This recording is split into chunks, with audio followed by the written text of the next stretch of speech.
Hey hi everyone, this is Abhinay. Welcome to tech tomorrow. So start करते हैं आज का लेक्चर। तो लास्ट लेक्चर में हमने बेसिकली देखा था कि पहले हम कैसे एक पाइथन का छोटा सा प्रोग्राम हमने लिखा। हमने देखा कि पाइथन को कैसे इंस्टॉल करते हैं, ठीक है। फिर इसके बाद देखा हमने उसका पाथ कैसे ऐड करते हैं। अगर पाथ ऐड नहीं होता है तो नॉर्मल हम लोग सी ड्राइव में जाके उसका पाथ कैसे ढूंढ के और वापस से इन्वायरमेंट वेरिएबल में कैसे उसको पेस्ट करके पाथ ऐड कर सकते हैं। ओके। और फिर इसके बाद लास्ट में मैंने आपको बताया था कि पिप क्या होता है, जो कि पाइथन जब हम इंस्टॉल करते हैं तो उसके साथ एक बिल्ट इन हम लोग बोल सकते हैं या फिर पहले से एक लाइब्रेरी या फिर पैकेज इंस्टॉल होके आता है, ठीक है। और उसका काम होता है जो हमारे जो दूसरे पैकेजेस हो गए या फिर लाइब्रेरी उनको इंस्टॉल करने में हेल्प करता है, ठीक है। जस्ट लाइक मैंने आपको लास्ट टाइम बताया था पिप इंस्टॉल पांडास अगर हम लोग करेंगे तो पिप यहाँ पे यूज़ होता है। Pandas is basically the library name और इंस्टॉल हम अगर उसको करेंगे तो ये एक बेसिकली एक सिंटेक्स होता है, ठीक है। तो यहाँ पे हम लोग पिप का यूज़ करते हैं। ओके। और फिर इसके बाद लास्ट में मैंने आपको बताया था कि हेल्प मॉड्यूल की हेल्प से हम कैसे देख सकते हैं कि हमारे सिस्टम में कौन कौन से लाइब्रेरी या फिर मॉड्यूल इंस्टॉल हैं, ठीक है। सो लास्ट टाइम छोटा सा लेक्चर था, बेसिकली वो इंस्टॉलेशन वगैरह के ऊपर था कि इंस्टॉल कैसे करके कैसे कैसे काम करते हैं। फिर पाइथन का वर्जन, पिप का वर्जन भी हमने देखा और एक छोटा सा प्रोग्राम भी हमने चलाया था कमांड लाइन इंटरफेस में, ठीक है। तो इस प्रोग्राम में मैं आपको बताऊंगा, इस वीडियो में आपको बताऊंगा कि डेटा टाइप्स क्या होते हैं, ठीक है। फिर हम लोग छोटे छोटे प्रोग्राम भी रन करेंगे डेटा टाइप्स को लेके, लेकिन उससे पहले क्या करेंगे, हम अपने सिस्टम में एक कोड एडिटर इंस्टॉल करते हैं, ठीक है। कोड एडिटर बेसिकली हम लोग यूज़ करेंगे visual studio. Visual studio code editor होता है जिसके अंदर बहुत सारे बिल्ट इन एक्सटेंशंस होते हैं और डिफरेंट डिफरेंट लैंग्वेजेस, ठीक है। पाइथन, सी, सी प्लस प्लस, जावा, टाइप स्क्रिप्ट, जावा स्क्रिप्ट सबके लिए होता है, ठीक है। सो अभी हम लोग क्या करेंगे, अभी हम लोग VS कोड इंस्टॉल करेंगे। ओके। तो let me connect to the internet and ठीक है। तो इसके बाद पहले क्या करना है आपको, अपने क्रोम में जाना है या फिर जो भी आप ब्राउज़र यूज़ करते हो उस पर जाना है। फिर आपको सर्च करना है VS कोड। जैसे आप एंटर करोगे तो पहला आपको लिंक मिलेगा visual studio code, code editing refine. इसमें आपको क्लिक करना है। क्लिक करने के बाद आप देखोगे एक ऐसा सा एक इंटरफेस आपके सामने खुल के आ जाएगा, ठीक है। इसमें देखना है आपने कि आपका कौन सा सिस्टम है। अगर मैक है तो आपको मैक के लिए करना है, अगर आपको विंडो है तो आपको विंडो के लिए करना है, अगर लिनक्स है तो लिनक्स के लिए करना है। तो right now I am using window, तो मैं इस पर क्लिक करता हूँ।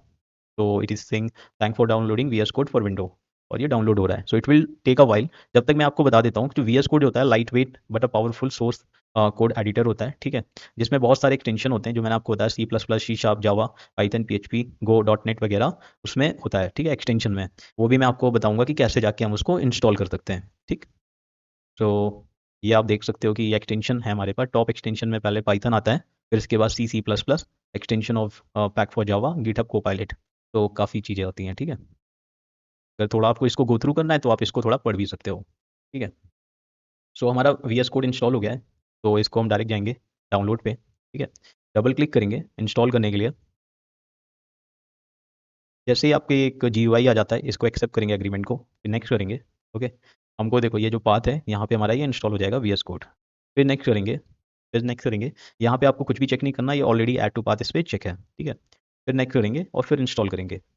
सो थोड़ा सा टाइम लेगा और फिर इसके बाद ये इंस्टॉल हो जाएगा। ओके।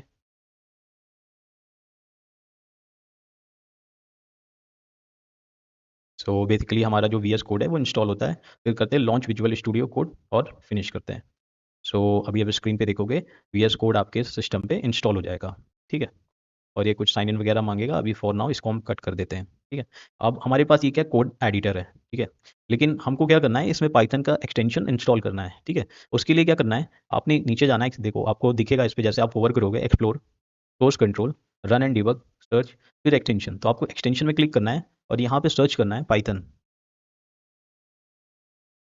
जैसे आप पाइथन सर्च करोगे तो सबसे टॉप पे ही आ रहा है, ठीक है। ये मैंने ऑलरेडी इंस्टॉल कर रखा है तभी मेरे में ये दिखा रहा है। नहीं तो आपको यहाँ पे इंस्टॉल की बटन आती है, तो उस पर आपको क्लिक करना है। थोड़ा वेट करोगे तो आपके सिस्टम में पाइथन इंस्टॉल हो जाएगा, सॉरी आपके जो एडिटर है यहाँ पे एक्सटेंशन पे इंस्टॉल हो जाएगा, ठीक है। इसको हम कट करेंगे, फिर नॉर्मल पे एक्सप्लोरर पे जाएंगे, ठीक है। अब यहाँ पे क्या करेंगे, हम एक फोल्डर बनाएंगे, ठीक। हम्म। और राइट नाउ अगर हम देखते हैं, कंट्रोल एन किया हमने, ठीक है। और फिर इसके बाद सपोज मैं राइट नाउ अभी एक मैं छोटा सा एक ऐसे मैं प्रिंट लिख देता हूँ, प्रिंट हेलो वर्ल्ड, ठीक। तो इसने भी पहचाना नहीं है मेरा कौन सा सिंटेक्स है, कौन से प्रोग्रामिंग का है, क्योंकि मैंने इसको भी सेव नहीं किया। तो क्या करते हैं, डेस्कटॉप पे जाते हैं, राइट क्लिक करते हैं यहाँ पे, न्यू पे जाते हैं, एक फ़ोल्डर बना लेते हैं। फ़ोल्डर का नाम रख देते हैं पाइथन कोड, ठीक है। इसको ओपन करते हैं और यहाँ पे हमने उस कोड को सेव करना है। सेव कैसे करना है? डॉट पी वाई हमारा एक्सटेंशन होना चाहिए जितने भी हम प्रोग्राम सेव करेंगे, ठीक है। पहले ऑल फाइल्स में जाएंगे, यहाँ पे हम ढूंढेंगे पाइथन। तो ये हमारा असेंडिंग ऑर्डर में है, तो आपको पाइथन मिल गया, ठीक है। जैसे आपको पाइथन मिलता है तो यहाँ पे आपने डाल दिया नॉर्मल सा नाम प्रिंट, क्योंकि हम इसमें क्या करा रहे हैं, प्रिंट करा रहे हैं, ठीक है। सो प्रिंट करने के बाद इसको हमने सेव कर दिया। तो जैसे आपने सेव किया फिर आप इसको ऐसे कर सकते हो, ठीक है। जैसे आपने सेव किया, फोल्डर भी हम ओपन कर लेते हैं और सेलेक्ट कर लिया हमने फोल्डर, ठीक है। सो इसको हमने यस कर दिया, फिर हमने कोड को यहाँ पे ओपन कर लिया, ठीक है। जैसे आपने देखा प्रिंट लिखा तो ये इसमें कलर वगैरह हो गया, ठीक है। और ये सेव हो गया डॉट पी वाई, ये देखोगे आप यहाँ पे आपको पाइथन का सिंबल में मिल गया, ठीक। इसको ये रन कराने की बटन होती है जिसमें लिख के आ रहा है रन पाइथन फाइल। जैसे मैं इस पर क्लिक करूंगा तो N invalid Python interpreter is selected please try. तो इसमें पहले हमको पाइथन का इंटरप्रेटर सेलेक्ट करना है, तो इंटरप्रेटर हमको यहाँ से मिल जाएगा, ठीक है। 3.9.10 हमने लास्ट टाइम किया था, इसको हम सेलेक्ट कर लेते हैं, ठीक। तो ये देखो ये नीचे आपको दिखा रहा है 3.9.10, तो यहाँ से हमने देख लिया, फिर इसके बाद हमने फिर से रन कराया। तो जैसे रन कराया तो आपने ये देखा यहाँ पे हेलो वर्ल्ड प्रिंट होके आ गया, ठीक है। तो ये सिंपल से स्टेप्स होते हैं। पहले आपको वी एस कोड जाके इंस्टॉल करना है, ठीक है। इंस्टॉल करने के बाद आपको ऐसे वी एस कोड खुल जाएगा। आप क्या करोगे, एक फोल्डर बना लीजिए, कहीं भी बना लीजिए, डेस्कटॉप पे बनाइए, ज़्यादा बेटर होता है, ठीक है। मतलब बार बार इधर उधर ढूंढना नहीं पड़ेगा, ठीक है। तो फिर उस फोल्डर को खोल लेना है वी एस कोड में, और एक छोटा सा प्रोग्राम यहाँ पे लिख के ऐसे रन करा के आप टेस्ट कर सकते हो, ठीक है। ये रन के लिए बटन होती है, ठीक। तो ये बेसिकली हमने अपना वी एस कोड एडिटर हमने सेटअप कर लिया, ठीक है। अभी हम लोग क्या डेटा टाइप्स में जाके छोटे छोटे प्रोग्राम प्रैक्टिस करेंगे, ओके। तो अभी हम लोग चलते हैं वी पे। तो इस पे जाने से पहले काफ़ी लोगों को सवाल आते हैं, जस्ट लाइक कि हम लोग कोई भी वेरिएबल वगैरह यूज़ करते हैं तो उसमें हम कौन सी वैल्यू स्टोर करेंगे और वो कौन सी वैल्यू लेगा, ठीक है। तो उसके लिए क्या एक फीचर होता है जिसे हम लोग बोलते हैं डेटा टाइप, ठीक है। डेटा टाइप बताता है कि आपका जो वेरिएबल होता है, ठीक है, उसके अंदर जो वैल्यू स्टोर होती है वो किस प्रकार की है, ठीक है। उसका टाइप क्या है, टाइप हमारा वो इंटीजर वैल्यू है, ठीक है, या वो मेरी स्ट्रिंग वैल्यू है। तो ये हमारा डेटा टाइप बताता है, ओके। सो ठीक है, तो ये डेटा टाइप हो गया। अब डेटा टाइप के पहले जाने से पहले हम लोग एक छोटा सा टॉपिक देख लेते हैं जिसको बोलते हैं कमेंट्स, ठीक है। कमेंट्स बहुत इंपॉर्टेंट होता है। मतलब आप जब स्टार्टिंग में करोगे तो आपको लगेगा यार कमेंट्स क्यों लिखना है, ठीक है। सपोज एक काम करते हैं, सपोज आप हो और एक आपका भाई है, ठीक है। आप दोनों लोग एक ही काम कर रहे हो, एक पीस ऑफ वर्क है, ठीक है। आप वो दोनों एक ही काम कर रहे हो, ठीक। पहले आपके भाई गया और उसने उस काम को किया, ठीक है। और उसने क्या किया, वो करके वो चला गया। फिर आप आए, ठीक है, और फिर आप उसके पास गए, तो फिर आपने उस काम को देखा कि वो कितना हुआ था कितना नहीं हुआ था, ठीक है। तो आपको क्या हुआ, उस काम को देखने में काफ़ी ज़्यादा टाइम लग गया, है ना। वहाँ पे क्या हो गया, टाइम आपका वेस्ट हो गया। और हो सकता है कि कुछ काम हो जो आपको समझ ही नहीं आया हो कि ये कैसे हुआ, ठीक है। सपोज अगर आपके भाई ने पहले क्या हुआ कि कुछ आपको बताया होगा कि सपोज कि कुछ इंस्ट्रक्शंस होंगे कि मैंने इतना कर दिया है, ये ऐसे ऐसे हुआ था, इसके बाद तुम्हें ये करना है। तो वो चीज़ क्या होगी, वो आपके लिए काफ़ी ज़्यादा ईजी हो जाएगा समझना, और आप बहुत ही जल्दी उस चीज़ को कर लोगे, ठीक है। तो कमेंट्स का यूज़ बेसिकली प्रोग्रामर्स के लिए यूज़ होता है। सपोज एक कोड, एक बहुत ही बड़ा कोई हमारा प्रोजेक्ट है जिसमें बहुत सारे प्रोग्रामर्स काम कर रहे हैं, ठीक है। तो वो क्या करते हैं, जब भी कोड लिखते हैं तो उसके सामने कमेंट लिख देते हैं कि वो पर्टिकुलर लाइन या फिर वो जो सर्टेन फंक्शन है वो क्या परफॉर्म कर रहा है, ठीक है। तो आपको उस इन डेप्थ जाने की उन चीज़ों को गो थ्रू करने की जरूरत नहीं पड़ती है। तो कमेंट का बेसिकली ये काम होता है कि इन्फॉर्म करना सामने वाले बंदे को कि उस चीज़ में हो क्या रहा है, ठीक है। कभी कभी हमारे लिए भी बहुत काम आता है। सपोज आपने एक 2 साल पहले कोई प्रोग्राम लिखा, ठीक है, और फिर इसके बाद आप भूल गए कि उसमें आपने क्या लिखा। तो क्या कर सकते हो, आप कमेंट लिख सकते हो, और उसके अगर 2 साल बाद फिर से आओगे, नॉर्मल इंग्लिश में कमेंट लिखे होते हैं, आपने उसको पढ़ा और आप समझ गए कि अरे ये फंक्शन हमारा ये काम कर रहा था, ठीक है। तो ये सारी चीज़ें होती हैं, कमेंट लिखने के जो होते हैं बेनिफिट्स होते हैं, ठीक है। तो कमेंट देख लेते हैं। तो कमेंट्स बेसिकली जो होते हैं नॉन एग्जीक्यूटेबल स्टेटमेंट्स होते हैं। इसका मतलब होता है जब कोई भी प्रोग्राम चलता है, ठीक है, तो कमेंट्स उसमें पार्ट नहीं होते हैं, वो सिर्फ लिखे होते हैं, वो सिर्फ शो होते हैं, वो रन नहीं होते, ठीक है। ना ही वो हमारा पीवीएम रन करता है, ना वो हमारा कंपाइलर। हमने देखा था ना, कंपाइलर जो बाइट कोड को कन्वर्ट करता है, और पीवीएम में इंटरप्रेटर होता है जो बाइट कोड को मशीन कोड में कन्वर्ट करता है, ठीक है। तो it that neither run by the compiler nor by the PVM, ठीक है। दोनों कोई भी उसको एग्जीक्यूट नहीं करते हैं, okay. So comments are for the purpose of understanding the human being, मतलब हमको समझने के लिए, या फिर सपोज कि दूसरे प्रोग्रामर्स के लिए, तो दोनों वे में कमेंट्स का बहुत ही ज़्यादा इंपॉर्टेंट रोल होता है, ठीक है। कमेंट बेसिकली हमारे 3 प्रकार के होते हैं। एक होता है हमारा सिंगल लाइन कमेंट, ठीक है, जिसपे देखते हैं this is a single line comment print hello, एक ही आपने छोटी सी कमांड लिखी, this command is the inline command, और इसके आपने आगे और लिख सकते हो it is printing hello world. ठीक है, तो आप ये चीज़ भी इसके सामने लिख सकते हो। फिर इसके बाद होता है multi line comment. Single line comment basically एक लाइन को इंडिकेट करता है, एक ही लाइन पे लिखा जाता है। फिर इसके बाद होता है multi line comment. Multi line comments कब यूज़ होते हैं, जैसे आपने काफ़ी बड़ा कोड लिख दिया, ठीक है, और उस कोड को आपको समझाना है कि ये कोड किस बारे में है। ठीक है, तो आप हर एक लाइन में बार बार हैश लगा के लिखोगे तो दिक्कत हो जाएगी, है ना, काफ़ी ज़्यादा मैसी मैसी कोड लगेगा आपको। ठीक है, तो उसके लिए क्या होता है, मल्टी लाइन कमेंट्स होते हैं। एक वैसे तो ये टेक्निक होती है कि आप बार बार हैश लगा के आप लिख लो, ठीक है। एक ये हमारा होता है सिंगल हैश सिंबल का आप यूज़ करके कमेंट लिखते हैं। पाइथन में जो होता है हैश सिंबल के आगे आप जो भी लिखोगे पूरा क्या हो जाएगा, कमेंट हो जाएगा। ठीक है, फिर दूसरा होता है using the triple quote string. Triple quote string the double as well as the single, हम दोनों यूज़ कर सकते हैं। ठीक है, सपोज कि आपने कोई प्रोग्राम लिखा, जैसे ये प्रिंट हेलो वर्ल्ड, ठीक है, आपने क्या 3 कोट यहाँ पे लगा दिए, 3 कोट यहाँ पे लगा दिए, आपको बार बार हैश लगाने की नीड नहीं पड़ेगी। ठीक है, तो इसके अंदर आप मल्टीपल लाइन्स लिख सकते हो। तो ये एक वे होता है मल्टीपल लाइन कमेंट लिखने का। ठीक है, फिर दूसरा वे क्या होता है कि आप, ये सिंगल कोट थे, ट्रिपल कोट, ये डबल कोट है, double quote double quote double quote. ठीक है, तो आप डबल कोटेड स्ट्रिंग भी यूज़ करते हो 3 बार। ठीक है, 3 टाइम्स, और यहाँ पे उसको आपने क्लोज कर दिया और नीचे आपने वो प्रोग्राम लिख दिया। तो बेसिकली मल्टी लाइन कमेंट्स में 3 प्रकार के होते हैं, एक आप हैश कर सकते हो, एक आपने सिंगल सिंगल कोट कर दिया, एक आपने डबल डबल कोट। ठीक है, तो ये होते हैं मल्टी लाइन कमेंट्स। ठीक है, इसके बाद होता है डॉक स्ट्रिंग। तो डॉक स्ट्रिंग जो होता है स्पेशल काइंड होता है, ये बेसिकली क्लासेस या फिर फंक्शंस के अंदर जो भी चीज़ होती है उसको दिखाने के लिए लिखा जाता है। और इसका भी यूज़ हम लोग बेसिकली डॉक स्ट्रिंग इसलिए बोल देते हैं क्योंकि ये कुछ चीज़ों को रिप्रेजेंट करता है, इसको हम बाहर नहीं लिखते, इसको हम क्या क्लासेस मॉड्यूल फंक्शन या फिर मैथड के अंदर ही लिखते हैं, और लिखने का तरीका सेम वही होता है। आप सिंगल सिंगल 3 कोट यूज़ कर लो, या फिर आप ऐसे आप इसके अंदर आप कुछ भी लिख सकते हो। ठीक है, जस्ट लाइक किसी ये कि फंक्शन था, फंक्शन के अंदर हमने ट्रिपल कोट में लिखा प्रिंट कर दिया। ये जैसे एक क्लास थी, क्लास के अंदर आप लिख सकते हो, फिर फंक्शन के अंदर लिख सकते हो। ठीक है, ये क्लास क्या कर रही है, ये फंक्शन क्या कर रहा है, तो इस वे में आप इसको लिख सकते हो। तो डॉक स्ट्रिंग एक तरह से ये नाम एक दिया है, लेकिन इसका काम भी जस्ट लाइक मल्टी लाइन जो कमेंट होते हैं उसी के जैसे होता है। तो मेनली अगर देखा जाए तो लोगों को दो ही यूज़ होते हैं या फिर याद करते हैं, एक सिंगल लाइन कमेंट, दूसरा हमारा मल्टी लाइन कमेंट। ठीक है, तो ये कमेंट्स के ऊपर था। अगर आप को समझ में आ गया हो तो फिर हम लोग नेक्स्ट वाले में मूव करते हैं। ठीक है, सो अभी देखते हैं वेरिएबल क्या होता है। सो काफ़ी बार मैंने आपको बता दिया कि वेरिएबल ये होता है, वेरिएबल वो होता है। ठीक है, तो वेरिएबल एग्जैक्टली में होता क्या है। वेरिएबल कुछ नहीं, वेरिएबल एक बॉक्स होता है, एक सीधा सा एक बॉक्स होता है। ठीक है, एक बॉक्स होता है जिसके अंदर क्या होती है, कोई वैल्यू होती है। ठीक है, सपोज जैसे ए कोई एक वेरिएबल है। ठीक है, उसके अंदर क्या है, एक वैल्यू प्रेजेंट है, तो उसे बोलते हैं वेरिएबल। ठीक है, तो बेसिकली एक वे होता है वेरिएबल को लिखने का। तो जैसे ए इज इक्वल टू हम 10 लिख सकते हैं, तो ए क्या एक वेरिएबल हो गया। ठीक है, 10 उसकी वैल्यू हो गई, मतलब ए की वैल्यू कितनी है, 10 हो रखी है। ठीक है, और कभी कभी आपने ऐसे भी देखा होगा, A is equal to B is equal to 10, तो इसका मतलब क्या होता है, ए की वैल्यू भी 10 है और बी की वैल्यू भी 10 है, और ए जो है बी के बराबर है, और दोनों की वैल्यू किसकी, 10 के बराबर। ठीक है, तो पाइथन में जैसे आप कोई भी वेरिएबल अगर डिक्लेयर करते हो, ठीक है, डिक्लेयर जैसे करते हो तो उसकी जो मेमोरी होती है, मेमोरी उसके लिए क्या हो जाती है, एलोकेट हो जाती है। एलोकेट किससे होती है, with the help of PVM.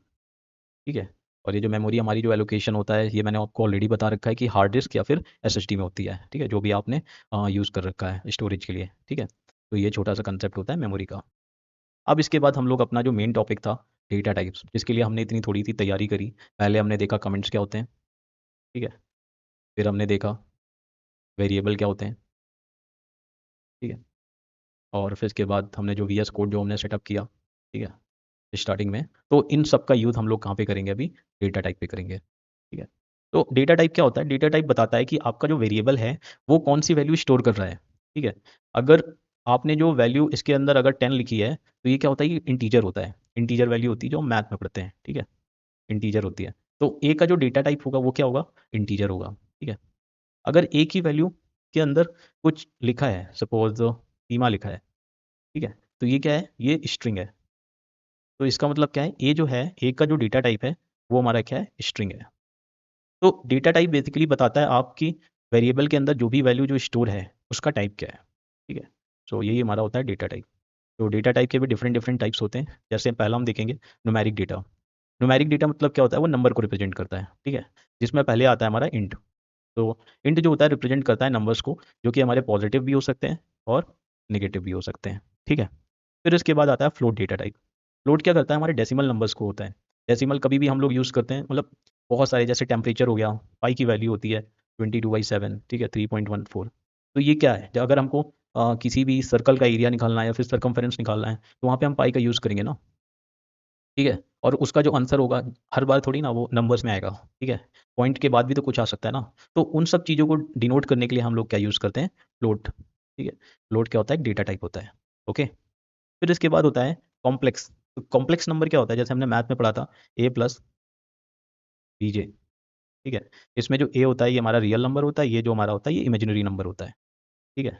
A basically represent the real, B represent the imaginary part. तो इसका बेसिकली यूज़ होता है, जैसे हम 2D 3D में जब हम बात करते हैं ना वेक्टर्स की, तो वहाँ पे इसका यूज़ होता है। तो इसको भी हम जब यूज़ केस होगा तब हम देखेंगे कि कॉम्प्लेक्स जो डेटा टाइप होता है उसको कैसे हम लोग यूज़ करते हैं, ठीक है। तो फॉर नाउ आपको समझ गया, आ गया होगा कि न्यूमेरिक के अंदर हमारा इंट होता है, फिर फ्लोट होता है, फिर इसके बाद कॉम्प्लेक्स होता है, ठीक है। फिर इसके बाद आते हैं सीक्वेंस डेटा टाइप। तो सीक्वेंस डेटा टाइप में काफ़ी ज़्यादा होते हैं, ठीक है। सीक्वेंस डेटा टाइप की अगर बात करेंगे तो उसमें पहले आता है स्ट्रिंग। स्ट्रिंग जो मैं आपको ऑलरेडी बता चुका हूँ, कोई भी वैल्यू अगर डबल कोट्स के अंदर लिखी या फिर सिंगल कोट्स के अंदर लिखी है, ठीक है, तो उसको हम क्या बोलते हैं, स्ट्रिंग बोलते हैं। तो string can be written inside the single quotes और द डबल कोट्स। जैसे ये हेलो लिखा है डबल कोट्स के अंदर, पाइथन लिखा है आपका सिंगल कोट्स के अंदर। तो पाइथन में आप क्या कर सकते हो, डबल कोट्स भी यूज़ कर सकते हो, सिंगल कोट्स भी यूज़ कर सकते हो स्ट्रिंग के अंदर की वैल्यू लिखने के लिए, ठीक है। तो और जो स्ट्रिंग जो होता है वो हमारा ट्रिपल कोट्स में भी हम उसको लिख सकते हैं, ठीक है। अब आप बोलोगे यार इतना डबल कोट्स भी, ट्रिपल कोट्स भी, सिंगल कोट्स भी, इतना इसका क्या यूज़ है, ठीक है। तो मैं आपको बता दूं ना, जैसे क्या होता है कभी कभी, सपोज आपको कोई चीज़ प्रिंट करानी है, ठीक है। सपोज आपको कोई चीज़ प्रिंट करानी है, ठीक है। प्रिंट करानी है तो आपने क्या लिखा, उसको सिंगल कोट्स के अंदर लिखा, इसमें लिखा हेलो आई, फिर आपने सिंगल कोट दिया आई एम अभिनय, ठीक है। फिर आपने सिंगल कोट दिया और इसको बंद कर दिया, ठीक है। तो पाइथन का जो इंटरप्रेटर होगा ना, वो क्या कंफ्यूज हो जाएगा, क्यों, क्योंकि उसे यहाँ पे भी सिंगल कोट मिल रहा है, यहाँ पे भी सिंगल कोट मिल रहा है, यहाँ पे भी सिंगल कोट मिल रहा है। तो यहाँ पे ये क्या सिंटेक्स एरर देने लगेगा, ठीक है। ये क्या देगा, सिंटेक्स एरर देगा। तो इस चीज़ को अवॉइड करने के लिए हम लोग क्या यूज़ कर सकते हैं, इस सिचुएशन में डबल कोट्स यूज़ करते हैं। क्या बोलेगा, इसको लगेगा ये पूरी स्ट्रिंग है, ठीक है, और ये भी स्ट्रिंग का पार्ट है। तो ये मेजर डिफरेंस होता है डबल कोट्स और सिंगल कोट्स यूज़ करने में, ठीक है।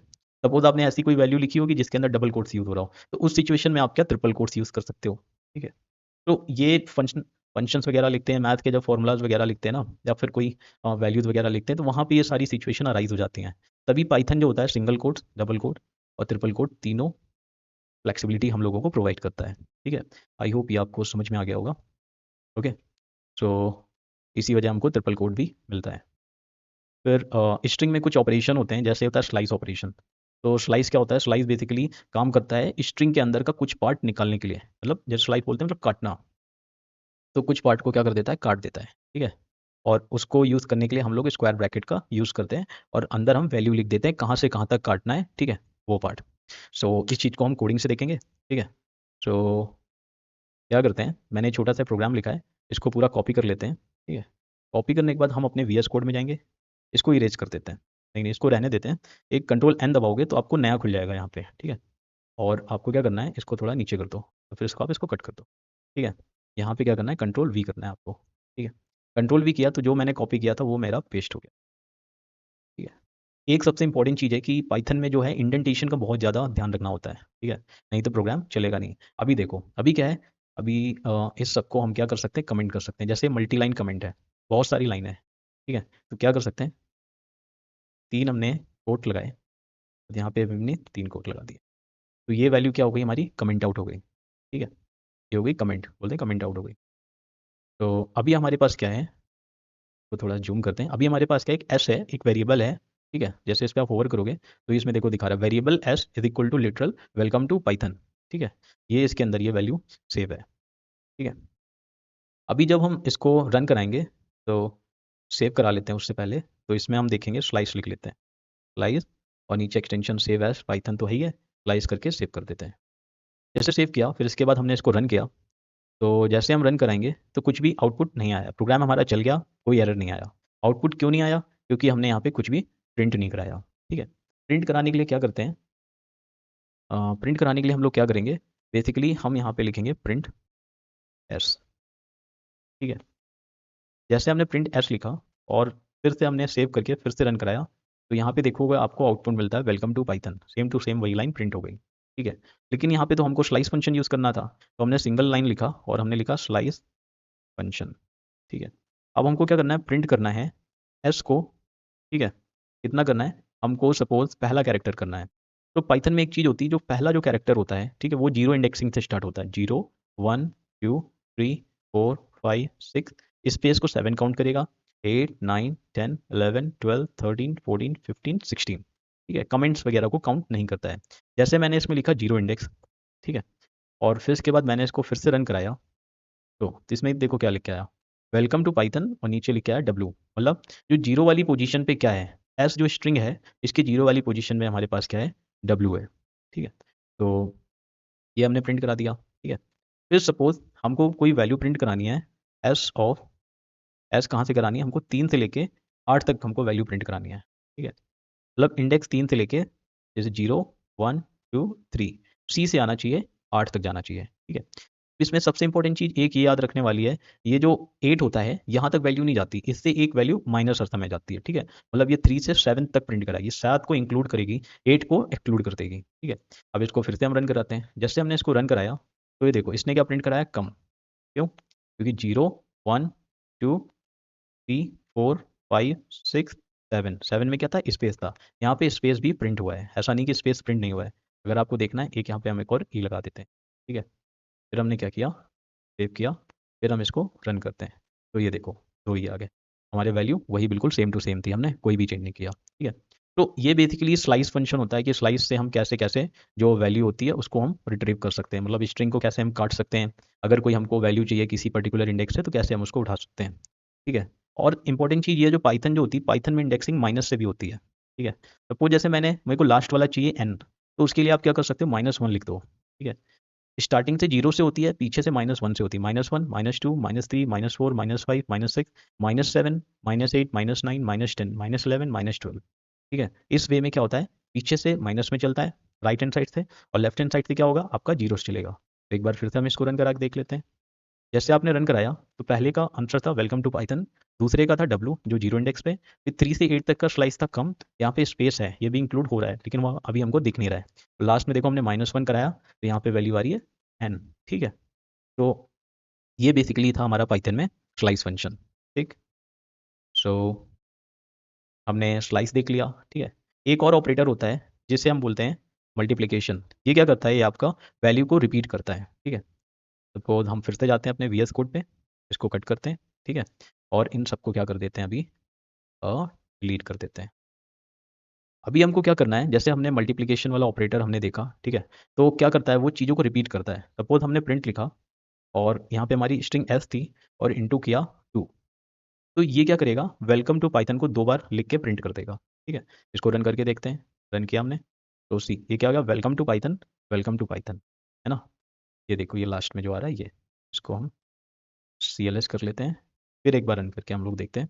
जैसे हमने रन किया, तो ये देखो welcome to Python, welcome to Python. ठीक है, तो ये बेसिकली क्या करता है, रिपीटिशन के लिए हेल्प करता है, स्ट्रिंग के आपको उतनी बार मल्टीप्लाई कर देगा। अगर यहाँ पे आपने 5 लिख दिया, तो ये क्या करेगा, ये आपको 5 बार वही चीज़ प्रिंट करके दे देगा। ठीक है, सो ये बेसिकली स्ट्रिंग था। स्ट्रिंग एक डेटा टाइप होता है, जिसके हमने 2 ऑपरेटर देखे, एक स्लाइस ऑपरेटर देखा, एक हमने मल्टीप्लिकेशन वाला देखा, जो कि किसी भी चीज़ को बार बार रिपीट करवा देता है, जो कि स्ट्रिंग होती है। ठीक है, फिर इसके बाद हमारे पास होता है लिस्ट। तो लिस्ट जो होता है वो भी एरे के जैसे होता है। ठीक है, बस एक सबसे बड़ा मेजर डिफरेंस होता है लिस्ट और एरे में, कि एरे में, एरे जो होता है, एरे में जो आपका जो अंदर के जो वैल्यूज़ होते हैं, ठीक है, उन सबका जो डेटा टाइप होता है वो सेम होता है। सपोज अगर जितने भी वैल्यूज़ होंगे वो सब इंट के होंगे। ठीक है, लेकिन लिस्ट में क्या होता है, आपकी जो अंदर के जो नंबर्स होंगे, या फिर सपोज जो भी वैल्यूज़ होंगी, वो डिफरेंट डिफरेंट टाइप्स के हो सकते हैं।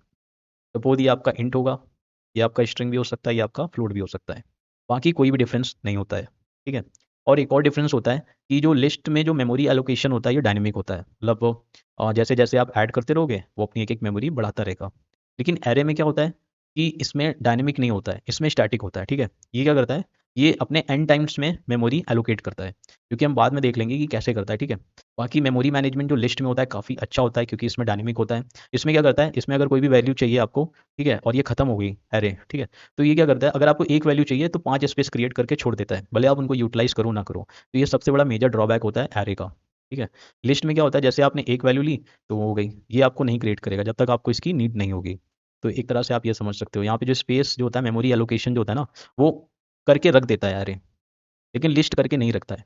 ठीक है, आप जैसे कोई भी वेरिएबल लोगे तो वहाँ पे वो एट अ टाइम या फिर रन टाइम जो होगा उस वैल्यू को स्टोर करने के लिए मेमोरी एलोकेट कर देगा। ठीक है, तो लिस्ट बेसिकली हम लोग स्क्वायर ब्रैकेट से दिखाते हैं, और इसके अंदर हम 1 हो गया, 2 हो गया, 3 हो गया, ये सारे इंटीजर हो गए। ठीक है, ए हो गया, बी हो गया, सी हो गया, ये हमारे सारे स्ट्रिंग हो गए। ठीक है, आप ऐसे भी लिख सकते हो, 1 हो गया, ए हो गया, ठीक है, और 2.45 लिख सकते हो।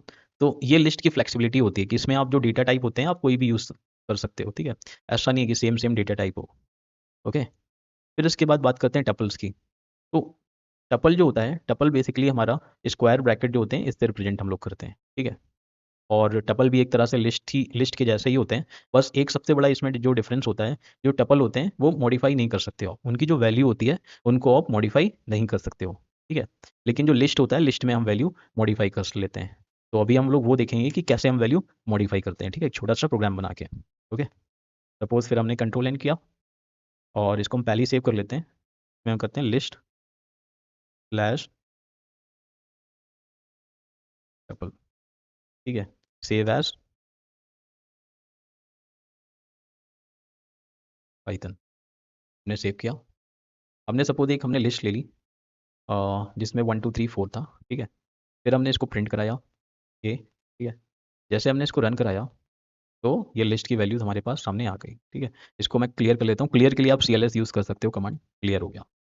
फिर से मैंने इसको रन कराया तो इसने पूरी लिस्ट प्रिंट कर दी। ठीक है, अब सपोज मैं क्या करता हूँ, अभी मैंने आपको बताया कि इसके अंदर कैसे जा सकते हो, जैसे ए ए के 0 पोजीशन पे आपने लिख दिया 1 को आपने कर दिया 10 से रिप्लेस। आप क्या गए, ए के 0 पोजीशन पे गए, 0 1 2 3। ठीक है, 3 पोजीशन होती हैं, आप 0 पोजीशन पे गए, आपने यहाँ पे लिख दिया 10, मतलब आपने क्या किया, 1 को 10 से रिप्लेस कर दिया और फिर से प्रिंट करा रहे हो। ठीक है, तो एक बार पहले भी हम प्रिंट करके देख लेते हैं, तो उससे क्या होगा, तो चीज़ें दिख जाएंगी क्या चेंजेस हुआ है। सेव कराया कंट्रोल S से, फिर रन करा दिया। ठीक, जैसे आपने इसको रन कराया 1 2 3 4, और यहाँ पे क्या प्रिंट हो रहा है, 10 2 3 4। क्यों, क्योंकि आपने 0 इंडेक्स में 1 को क्या कर दिया, 10 से रिप्लेस कर दिया। ठीक है, ये होता है रिप्लेस करने का फीचर, ये लिस्ट में हम कर सकते हैं। ओके, इसको हमने क्या कर दिया, कमेंट कर दिया। अब हम नीचे देखेंगे टपल। ठीक है, तो टपल में क्या हम ये चीज़ कर सकते हैं, तो हमने इसको एक बार कॉपी किया, यहाँ पे हमने पेस्ट किया, और यहाँ पे हमने इसको कमेंट आउट कर दिया। ठीक है, टपल में सब कुछ सेम होता है, लिस्ट जैसे होता है, बस एक चीज़ होती है कि आप कोई भी वैल्यू चेंज नहीं कर सकते, जैसे हमने इसमें अभी बदल दिया ना, ये देखो जैसे टपल जैसे हमने कर दिया। ओके, अब हमने क्या किया, एक टपल प्रिंट कराएंगे। ठीक है, ये वाला ए नाम का टपल है, इसको प्रिंट कराएंगे, और प्रिंट कराने के बाद एक ही वैल्यू हम चेंज करने की कोशिश करेंगे, फिर उसको प्रिंट कराएंगे। ठीक है, एक बार इसको रन करके देखते हैं। सी, ये क्या दे रहा है, एरर दे रहा है, इसमें type error, tuple object does not support the item assignment. इसका मतलब है आप क्या कर सकते हो, टपल की कोई भी वैल्यू को चेंज नहीं कर सकते हो। ठीक है, तो आई होप आपने देख लिया होगा major difference between list and tuple, होता दोनों एक ही है, बस एक मेजर डिफरेंस होता है, टपल की आप वैल्यू चेंज नहीं कर सकते हो। ठीक है, बहुत सारी जगह नीड होता है कि अगर एक बार स्पेसिफाई कर दिया तो स्पेसिफाई कर दिया, उसको बार बार हमको चेंज नहीं करनी है, तो वहाँ पे हम इसको देख सकते हैं। ओके, फिर नेक्स्ट होता है हमारा रेंज। तो रेंज क्या बेसिकली बताता है, ये बताता है एक ही ऐसा डेटा टाइप होता है जो कि सीक्वेंस ऑफ नंबर्स को बताता है। ठीक है, जो कि सीक्वेंस ऑफ नंबर क्या होते हैं, एक कंटिन्यूस एक फैशन फॉलो करते हैं और फिर उसको हम प्रिंट कराते हैं। ठीक है, उन सब चीज़ों को प्रिंट करने के लिए हम लोग यूज़ करते हैं रेंज डेटा टाइप का। ओके, तो यहाँ पे भी मैंने एक छोटे छोटे प्रोग्राम्स लिख रखे हैं आपके लिए, जिसको हम रियल टाइम पे रन करके देखते हैं। ओके, तो सपोज हमने पूरा कॉपी कर लिया, और फिर हम यहाँ पे गए, इसके पहले इसको हम CLS कर देते हैं। ठीक, कंट्रोल N किया, कंट्रोल S से हमने सेव किया, इसका नाम डाला range.py, इसको हमने सेव कर दिया। ठीक है, यहाँ पे हमने पेस्ट कर दिया। अभी देखो इसमें एरर दिखा रहा है रेड कलर का, क्योंकि ये इंडेंटेशन एरर है। आपको इसको सबको कॉपी करना है, सिर्फ शिफ्ट दबा के टैब दबाओगे तो पीछे आ जाएगा, टैब से आगे जाता है। ठीक है, एक टैब शिफ्ट टैब से पीछे आ जाएगा। तो ये हो गया इतना। अब अभी हम कमेंट आउट कर सकते हैं। ठीक है। पूरा कमेंट आउट करने के लिए आप क्या कर सकते हो, कंट्रोल और स्लैश, ठीक है, उसको आप अगर दबाओगे तो उतना पोर्शन पूरा कमेंट आउट हो जाता है एक ही बार में। ठीक है। अब देखो इसमें क्या, r is equal to range 10, ठीक है, 10 तक इसकी रेंज है। ठीक है। और प्रिंट क्या कर रहा है, लिस्ट, मतलब जो भी वैल्यू आएंगी उसको लिस्ट के अंदर डाल के प्रिंट कराना है। ठीक है। तो रेंज में भी वही चीज़ होती है, जो बेसिकली क्या होता है, जो 10 है 10 को एक्सक्लूड कर देगी। ठीक है। ये 9 तक रन होगा, और रन कहाँ से होगा, हमारा 0 वाली पोजीशन से। ठीक है। पॉजिटिव जो होता है होल नंबर, वहाँ से हमारा रन होगा। 0 1 2 3 4 5 6 7 8 9 तक रन होगा। इसको जैसे हम रन कराएंगे, 0 1 2 3 4 5 6 7 8 9 तक 10 को क्या कर देता है, एक्सक्लूड कर देता है। ये बात आपको याद रखनी है। ठीक है। अगर आप कोई भी रेंज देख रहे हो, अगर आप तो सपोज 10 तक चलाना था, 10 को प्रिंट करवाना था, ठीक है, तो आप इसको 11 तक चलाओ, 11 तक। सी अभी 10 हो गया। ठीक है। इनकी अपनी प्रॉपर्टीज होती हैं कि लास्ट नंबर को एक्सक्लूड कर देता है। ठीक है। फिर इसके बाद दूसरा होता है कि आप सपोज 0 से नहीं चला के आप 1 से चलाना चाहते हो। ठीक है। जैसे 1 से लेके 9 तक आपको वैल्यू प्रिंट करनी होती है, तो पहला वाला हम इंक्लूड करते हैं और आखिरी वाला जो नंबर होता है इसको एक्सक्लूड रखते हैं। तो ये कहाँ से जाएगा, ये 1 से 9 तक जाएगा। ठीक है।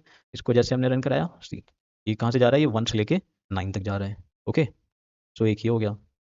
सपोज आपको क्या करना है, जंप करते करते हुए जाना है। ठीक है। तो उसके लिए क्या होता है, ये इनिशियल वैल्यू होती है, ये फाइनल वैल्यू होती है। इसके बाद एक और पैरामीटर होता है जिसको हम बोलते हैं जंपिंग। ठीक है। एक तरह से जंपिंग पैरामीटर भी बोल सकते हो, जो कि कितनी वैल्यूज जंप करेगा यहाँ से। तो जंप इन द सेंस होता है इस पे कितना ऐड होगा, ये जो वैल्यू लिखी रहती है इसके बाद यहाँ पे, वो उतनी ऐड होती है इस पे। ठीक है। फिर वो प्रिंट होती है, फिर वो उस पर ऐड होगी, फिर प्रिंट होगी। ठीक है। तो ये लास्ट वाला जो लाइन है, ये इसी के लिए है। तो ये 1 से स्टार्ट होगा, फिर 1 में 2 ऐड होगा। ठीक है। 3 बनेगा तो 1 3। ठीक है। फिर 3 में फिर 2 ऐड होगा तो 5 बनेगा। ठीक है। फिर 5 में फिर 2 ऐड होगा, 7 बनेगा। 7 में फिर 2 ऐड होगा, 9 बनेगा। बस वहीं तक हमारा ये खत्म हो जाएगा। ठीक है। इसको हम रन करा के दिखाते हैं, तो ये देखो 1 3 5 7 9। सो ये ऐसे लिस्ट होती है। तो रेंज में बेसिकली 3 पैरामीटर होते हैं, इनको हम पैरामीटर बोलते हैं, अंदर की जो भी वैल्यू लिखी होती है। ये हमारा स्टार्टिंग होता है, ये एंडिंग होता है, ये जंपिंग वेरिएबल होता है। ठीक है। ये हमको जंप कितना कितना कराना है। आप यहाँ 2 भी कर सकते हो, 3 भी कर सकते हो, 4 भी कर सकते हो, 5 भी कर सकते हो। ठीक है। सो ये बेसिकली रेंज होती है। ओके। जो नंबर्स को प्रेजेंट करती है सीक्वेंस में, और सीक्वेंस आप डिफाइन कर सकते हो। ठीक है। फिर इसके बाद होता है बाइट्स। तो बाइट्स बेसिकली क्या होता है, ये भी एक डेटा टाइप होता है जो कि एरे जैसे होता है, बस इसमें एक रिस्ट्रिक्शन होता है। जो बाइट होते हैं, बाइट में 0 से लेकर 255 तक की वैल्यूज ही आप प्रिंट करा सकते हो। ठीक है। अगर इसके बाहर की वैल्यू अगर आपने कुछ भी लिखी तो वो काम नहीं करेगा। ओके। सो मैंने ये रन कराया था। ठीक है। तो मैं आपको इसको दिखा देता हूँ। सपोज ये आपने एलिमेंट नाम का एक क्या किया, एलिमेंट नाम का आपने एक लिस्ट ले ली। ठीक है। लिस्ट लेने के बाद क्या किया, उसने आपने इसको बाइट से क्या कर दिया, इसकी टाइप कास्टिंग कर दी। ठीक है। आपने उसको एक्स में स्टोर करा दिया। ओके। और एक ये फॉर लूप होता है, ये जो हम बाद में पढ़ेंगे, क्या करता है, एक एक नंबर यहाँ से उठाता है और उसको प्रिंट कर देता है। नॉर्मल एरे जैसे होता है बाइट्स भी, बस एक डिफरेंस होता है, इसमें जितने भी नंबर होंगे उसके अंदर, वो कहाँ से होंगे, 0 से लेकर 255 तक ही होंगे बस। अगर उसने आपने उससे बाहर का नंबर लिख दिया तो वो क्या, फिर एरर देने लगेगा। ठीक है। जैसे मैं आपको इधर दिखाता हूँ। तो मैंने क्या किया, इसमें नंबर मैंने लिख दिया 456, जो कि 255 से बड़ा होता है। ठीक है। तो इस ये देखो वैल्यू एरर दे रहा है, तो byte must be in the range 0 से 256 दे रहा है। इसका मतलब क्या होता है, 255 तक चलेगा, 256 को हटा देगा, जो कि मैंने अभी आपको बताया लास्ट वाला क्या होता है, एक्सक्लूड होता है। ठीक है। रेंज में। फिर इसके बाद एक और होता है इसमें, जिसको बोलते हैं बाइट एरे। तो बाइट एरे भी जो होता है बाइट जैसा ही होता है, बस एक ही चीज़ होता है, इसमें जो नंबर्स होते हैं उनको हम मॉडिफाई नहीं कर सकते। सेम जो टपल वाले में था, टपल को मॉडिफाई नहीं कर सकते, सेम चीज़ इधर भी होती है। ठीक है। कोड आपने नॉर्मल से लिया, बाइट्स आपने डिफाइन कर दी, और आपने इसको प्रिंट करा दिया। ठीक है। फिर आपने क्या सोचा, इसको हम नीचे था, सॉरी। हाँ। तो ये क्या किया आपने, आपने नॉर्मल सा एक लिस्ट डिफाइन किया जिसको आपने बाइट एरे कर दिया, मतलब इसने इसको आपने कन्वर्ट करके एक्स में स्टोर कर दिया। अब ये जो एक्स है ये हमारा बाइट एरे है। ठीक है। आपने यहाँ पे एक एक नंबर प्रिंट करा दिया, जो कि हमारे सारे नंबर प्रिंट हो गए, क्योंकि ये सारे 255 से छोटे हैं। ठीक है। 255 तक या 255 से छोटे हैं। फिर उसके बाद आपने क्या कर दिया, जो एक्स वाला जो हमारा ये वाला जो बाइट एरे था, इसमें आपने 0 वाली पोजीशन पे 10 डालने की कोशिश करी। ठीक है। जैसे आपने 10 डाला, तो ये आपने इसको प्रिंट करा दिया। ठीक है। कोड जो होता है हमारा एग्जीक्यूट हो गया। ठीक है। एग्जीक्यूट होने के बाद जैसे आप इस पे जाओगे, बाइट पे जाओगे, बाइट पे जैसे आपने उस सेम चीज़ करा, फिर आपने उसको मॉडिफाई किया, तो क्या बोला, bytes object does not support the item assignment. तो बाइट में वो चीज़ नहीं होती है, जैसे टपल होता है वैसे बाइट भी काम करता है। ठीक है। उसमें जो असाइनमेंट होता है वो नहीं होता है। ठीक है। तो फॉर नाउ अभी तक हमने क्या पढ़ा, अभी हमने देखा न्यूमेरिक टाइप, सीक्वेंस टाइप। ठीक है। सीक्वेंस टाइप में स्ट्रिंग हमने देखा, लिस्ट देखी, टपल देखा, रेंज देखा, बाइट्स और बाइट्स एरे देखी। ठीक है। अभी हम देखेंगे बुलियन टाइप। बुलियन बेसिकली क्या होता है, बुलियन दो वैल्यू को रिप्रेजेंट करता है, ट्रू ट्रू मतलब 1 होती है, फॉल्स फॉल्स मतलब 0 होता है। ये बेसिकली कंडीशन में भी काम आते हैं इन सारी, ठीक है। अगर हमको इनफाइनाइटली लूप चलाना है तो वहाँ पे हम ट्रू करके छोड़ दें और उसके अंदर लिख दो तो चलता रहेगा, ठीक है। तो ये बुलियन वैल्यूज होती हैं, ये भी डेटा टाइप होता है। फिर इसके आता है सेट, ठीक है। सेट जो होता है ये अनऑर्डर्ड कलेक्शन होता है यूनिक एलिमेंट्स का। सबसे इंपॉर्टेंट चीज़ होती है इसमें यूनिक एलिमेंट्स। सेट में कभी भी कोई भी वैल्यू रिपीट नहीं होती है, ठीक है। सेट के अंदर आप जितनी भी वैल्यू लिखोगे अनऑर्डर्ड हो सकती है लेकिन रिपीटिशन नहीं हो सकता उसके अंदर। और सेट को हम लोग करली ब्रेसेस से रिप्रेजेंट करते हैं, ठीक है। जैसे हमने लिस्ट को इससे किया था, ठीक है, और टपल को इससे किया था स्क्वायर ब्रेसेस से। तो जो करली ब्रेसेस होते हैं इसको हम सेट से रिप्रेजेंट करते हैं। और सेट जो होता है अनऑर्डर्ड होता है, ऑर्डर्ड दोनों होते हैं, ठीक है। अनऑर्डर्ड हो गया, ऑर्डर्ड हो गया। बस की एक प्रॉपर्टी होती है इसमें, जो कोई भी वैल्यू होती है वो हमारी रिपीटिशन वाली नहीं होती है, रिपीटिशन नहीं होता है इसमें, ठीक है। सारी वैल्यूज जो होती हैं हमारी यूनिक होती हैं, ठीक है। जैसे इसमें आप देखोगे सपोज 10 है, 60 है, 42 है, 10 है, 30 है, 20 है, ठीक है। इसको क्या करते हैं, इसको लेके हम रन करा के एक बार देखते हैं, ठीक है। तो ये क्या करेगा, इसमें वैल्यू रिपीट हो रही है, तो ये क्या करेगा, 10 को हटा देगा, है ना। तो इसको हम CLS करते हैं, ओके। कंट्रोल N करते हैं, कंट्रोल S करते हैं, इसमें लिखते हैं set dot py, okay. Save करते हैं, यहाँ पे हमने कंट्रोल V किया, भी एक एरर आ रहा है तो इसको क्या करना है, आपने सेलेक्ट करना है पूरा, सिर्फ टैप दबाना है तो पीछे आ जाएगा, तो इसकी इंडेंटेशन सही हो जाएगी, ठीक है। अभी हम मैंने क्या बताया, सेट में जितनी भी वैल्यूज होती हैं सारी यूनिक होती हैं। तो यहाँ पे 10 10 के दो हैं मतलब रिपीटिशन हो रहे हैं। अब देखते हैं कि ये क्या रिमूव कर पाता है कि नहीं। जैसे हमने इसको रन किया, सी इसने क्या किया, 10 को रिमूव कर दिया। तो सेट कभी भी अपने अंदर, ठीक है, क्या रिपीटिशन वाली वैल्यूज नहीं रखेगा। ये सेट की सबसे इंपॉर्टेंट प्रॉपर्टी होती है, ठीक है। सो हमने सेट भी देख लिया, ओके। फिर इसके बाद हम देखते हैं कि स्लाइसिंग भी हम जो सेट में होता है, स्लाइसिंग जो होता है वो पॉसिबल नहीं होता है इन सेट में। क्यों, क्योंकि वो अनऑर्डर्ड होता है, मतलब आगे पीछे होता है, तो आप एक पर्टिकुलर वैल्यू को कभी भी रिट्रीव नहीं कर सकते हो। जैसे मैंने इसमें देखा 10 60 42 10 30 20, ठीक है। तो ये देखो 42 20 10 60 30, ये कैसे भी किसी भी ऑर्डर पे आ गया, मैंने कोई ऑर्डर डिफाइन नहीं किया, ठीक है। जैसे मैं दोबारा इसको रन कराऊंगा, ठीक है, अभी तो सेम ही ऑर्डर पे आ रहा है, ठीक है। अभी भी फिर से सेम सेम ऑर्डर पे आ रहा है, तो ऑर्डर इसका जो होता है डिफर हो जाता है, ठीक है। सपोज आपने यहाँ से यहाँ तक का बोला होगा, तो वो ऑर्डर डिफर हो गया तो आपको एग्जैक्टली वो वैल्यू नहीं मिल पाएगी। तभी इसमें जो स्लाइसिंग होता है वो पॉसिबल नहीं होता है, ठीक है। आप अपडेट कर सकते हो वैल्यू, ठीक है, रिमूव कर सकते हो, ठीक है, नॉर्मल सी बात है। अगर आप अपडेट करोगे तो ये सारी वैल्यूज उसके एंड पे जाके ऐड ऑन हो जाती हैं, ठीक है, एंड पे जाएंगी ऐड ऑन हो जाएंगी। रिमूव करोगे तो नॉर्मली इसको आप रिमूव कर सकते हो, ठीक है। फिर इसके बाद हमारा होता है फ्रोजन सेट। तो फ्रोजन सेट जो होता है इम्यूटेबल होता है। इम्यूटेबल इन द सेंस कि इसमें आप कुछ भी ना, आपने उसको ना डिलीट कर पाओगे ना आप उसको अपडेट कर पाओगे, ठीक है।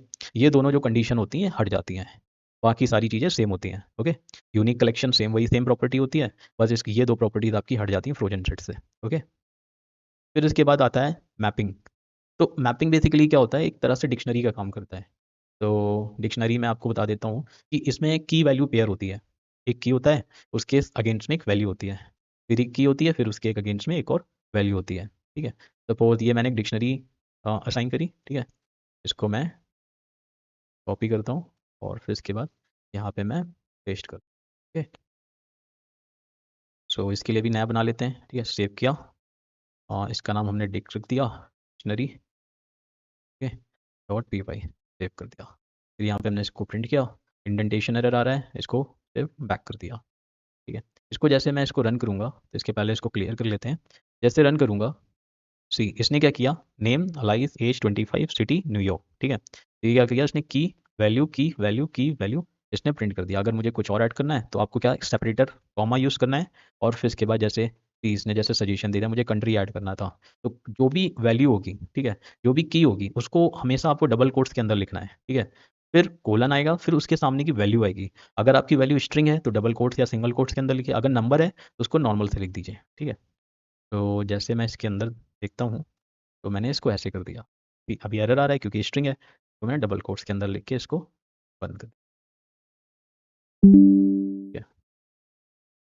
फिर मैं इसको रन करता हूँ, सो इसी यहाँ पे जो कंट्री है, कंट्री भी इसमें ऐड हो चुकी है, ठीक है। तो ये बेसिकली हमने डिक्शनरी देख ली, ओके, जिसको हम मैपिंग बोलते हैं। फिर इसके बाद लास्ट में होता है नन टाइप। नन टाइप जो होता है, अगर कोई भी वैल्यू अगर अब्सेंस है, ठीक है, commonly use the default return value from a function that do not explicitly return anything, और it's also represent the object that does not contain any value, ठीक है। तो उस टाइम पे क्या होता है, उसको हम लोग यूज़ करते हैं और नन डेटा टाइप। ठीक है, आई होप कि आप लोग समझ में आ गया होगा कि डेटा टाइप क्या होते हैं और कैसे कैसे काम होते हैं। इसको थोड़ा सा आप गो थ्रू करोगे, ठीक है, तभी मैंने इसमें काफ़ी ज़्यादा डेफिनेशन वगैरह दे दिए हैं, कोड भी रन करा दिखा दिया आपको कि आप कैसे कैसे इसको यूज़ कर सकते हो। ठीक है, फिर इसके बाद हम लोग देखते हैं लिटरल्स। तो हमने जैसे वेरिएबल देखा, ठीक है, वैसे हमारे पास लिटरल्स होते हैं। तो लिटरल्स बेसिकली क्या होते हैं, फिक्स्ड वैल्यूज़ होती हैं। जैसे हम लोग एग्जांपल ले सकते हैं एक छोटा सा, suppose a is equal to 4। 4 क्या, ये हमारी फिक्स्ड वैल्यू है। ठीक है, इसी को हम लोग क्या बोलते हैं, लिटरल्स बोलते हैं। और ए क्या होता है, ए हमारा वेरिएबल होता है। ठीक है, और इक्वल टू क्या होता है, इक्वल टू हमारा ऑपरेटर होता है, जो कि हम बाद में पढ़ेंगे, जब ऑपरेटर्स पढ़ेंगे वहाँ पे मैं आपको बताऊंगा। ठीक है, तो literals are the fixed value, they represent the constant value that can be directly used in the code. ठीक है, जैसे हमको पाई की वैल्यू यूज़ करना है 3.14। ठीक है, जिसको मैंने सपोज पाई नाम का एक वेरिएबल था जिसमें मैंने स्टोर करा लिया, तो इसे हम लोग क्या बोलेंगे, लिटरल्स बोलेंगे। ऐसे हमारे पास जो इंटीजर का लिटरल्स होता है, इसके बाद फ्लोटिंग होता है, फिर कॉम्प्लेक्स होता है। ओके, फिर स्ट्रिंग लिटरल्स भी होते हैं जिनको हम प्री डिफाइन कर सकते हैं। ठीक है, जो कि सिंगल कोड, डबल कोड, इसके बाद ट्रिपल कोड्स में हम इसको लिख सकते हैं। फिर इसके बाद होते हैं हमारे बुलियन लिटरल्स होते हैं जो ट्रू या फिर फॉल्स होते हैं। ठीक है, और फिर इसके बाद होते हैं कुछ कॉमन एस्केप सीक्वेंस कैरेक्टर होते हैं। ठीक है, ये भी काफ़ी ज़्यादा इंपॉर्टेंट होते हैं क्योंकि हम इसमें से कुछ का ज़्यादा यूज़ करेंगे, कुछ का तो उतना यूज़ नहीं करेंगे। जैसे new line, tab, back slash. ठीक है, सिंगल कोट्स के लिए यूज़ करते हैं। अब ये देखो ना, यहाँ पे डबल कोट्स के लिए यूज़ करते हैं, कैरियज रिटर्न। ठीक है, बैक स्पेस के लिए, फॉर्म फीड। इसके बाद यूनिकोड के लिए यूज़ करते हैं। ठीक है, जैसे ये देखो ना, ये ओमेगा अगर आपको प्रिंट कराना है तो आप ऐसे करके यहाँ पे उसका यूनिकोड वैल्यू लिख दोगे तो आपको ये प्रिंट हो जाएगा। ठीक है, तो बेसिकली कॉमन स्केप सीक्वेंस जो होते हैं ये स्पेशल कैरेक्टर्स होते हैं एक तरह से। ठीक है, जैसे अगर हम लोग बात करते हैं न्यू लाइन की, छोटा सा एग्जाम्पल देख लेते हैं। ठीक है, इसी पे देख लेते हैं। तो इसको कमेंट आउट किया। ठीक है, यहाँ पे मुझे प्रिंट करना है हेलो वर्ल्ड। ठीक है, हेलो वर्ल्ड जैसे मैं प्रिंट करूँगा तो आप देखोगे हेलो वर्ल्ड एक ही लाइन पे आ रहा है। ठीक है, सपोज मेरे को क्या करना है, हेलो वर्ल्ड अलग, एक ऊपर एक नीचे प्रिंट करना है, तो आप क्या कर सकते हो, स्लैश एन आपने लिख दिया। ठीक है, तो ये क्या करेगा, ये आपको हेलो फर्स्ट लाइन पे करेगा और यहाँ से क्या कर देगा, न्यू लाइन पे जो रिमेनिंग जो पोर्शन है उसको न्यू लाइन पे प्रिंट कर देगा। सो इसको जैसे रन कराया तो ये देखो, ये हेलो आ गया, ये वर्ल्ड आ गया। अब ये वर्ल्ड इसलिए थोड़ा इधर हो गया क्योंकि यहाँ पे स्पेस है। ठीक है, इस स्पेस को अगर जैसे हम रिमूव करेंगे, ठीक है, और फिर इसको रन कराते हैं तो ये देखो हेलो वर्ल्ड ऐसे आ गया। तो escape सीक्वेंस में क्या होता है, जैसे सपोज आप बहुत सारी लाइन लिख रहे हो, फिर आपको नई लाइन में कुछ चीज़ प्रिंट करानी है तो वहाँ पे आप स्लैश एन यूज़ कर सकते हो। ठीक है, तो escape सीक्वेंस, इसको आप देख लीजिएगा, जैसे टैब होता है, अगर आपको कुछ स्पेस देनी है तो आप वहाँ पे टैब यूज़ कर सकते हो। सपोज इसको मैंने क्या किया, यहाँ पे मैंने टी लिख दिया। ठीक है, तो जैसे मैंने फिर रन कराया, सी बीच में एक टैब के बराबर स्पेस आ गई। ठीक है, तो ये कॉमन स्केप सीक्वेंस हो गए। और लास्ट में हम लोग देखते हैं कि डेटा टाइप्स कैसे पहचानते हैं कि कौन सी जो इसमें जो वेरिएबल में जो वैल्यू है वो किस प्रकार का डेटा टाइप है। ठीक है, उसको देखने के लिए एक टाइप नाम का एक फंक्शन होता है, ये बिल्ट इन फंक्शन होता है पाइथन में। ठीक है, टाइप का अगर आप प्रिंट करोगे टाइप ए, ठीक है, तो आपको बता देगा कि ए जो है इसका टाइप क्या है, क्या ये इंट है, स्ट्रिंग है, ठीक है, या फिर फ्लोट है। ठीक है, तो ये आपको डेटा टाइप बता देगा कौन सा ये डेटा टाइप है, लिस्ट है, ठीक है, कि टपल है, वो चीज़ बता देगा। ठीक है, तो अभी देखते हैं कि डेटा टाइप हम कैसे पहचानते हैं। ओके, तो अभी देखते हैं हम लोग डेटा टाइप कैसे देखते हैं। ठीक है, सो उसको देखने के लिए नया करते हैं, ठीक है, VS कोड में, और यहाँ लिख देते हैं डेटा टाइप डॉट py से हमने इसको सेव कर दिया तो ये सेव हो गया। ठीक है, इसको हमने CLS कर दिया। ठीक है, सो क्या किया, पहले हमने डिफाइन किया ए में वैल्यू डाल दी 10। ठीक है, फिर इसके बाद लिखना है प्रिंट, और फिर इसके अंदर डाल देना टाइप, और टाइप के अंदर हमने करना है ए, जो भी हमको वेरिएबल चेक करना है। ठीक है, सो जब इसको हम प्रिंट कराएंगे तो आप अभी देखोगे कि इसके अंदर आएगा इसका डेटा टाइप की एक जो है उसकी जो वैल्यू जो इसमें जो स्टोर है वो किस टाइप का है। ठीक है, जैसे हमने रन कराया तो ये बोला क्लास इंट। ठीक है, तो बेसिकली क्या बता रहा है कि जो इसके अंदर जो वैल्यू जो स्टोर हो रखी है, ठीक है, ए के अंदर, वो इंट टाइप की है।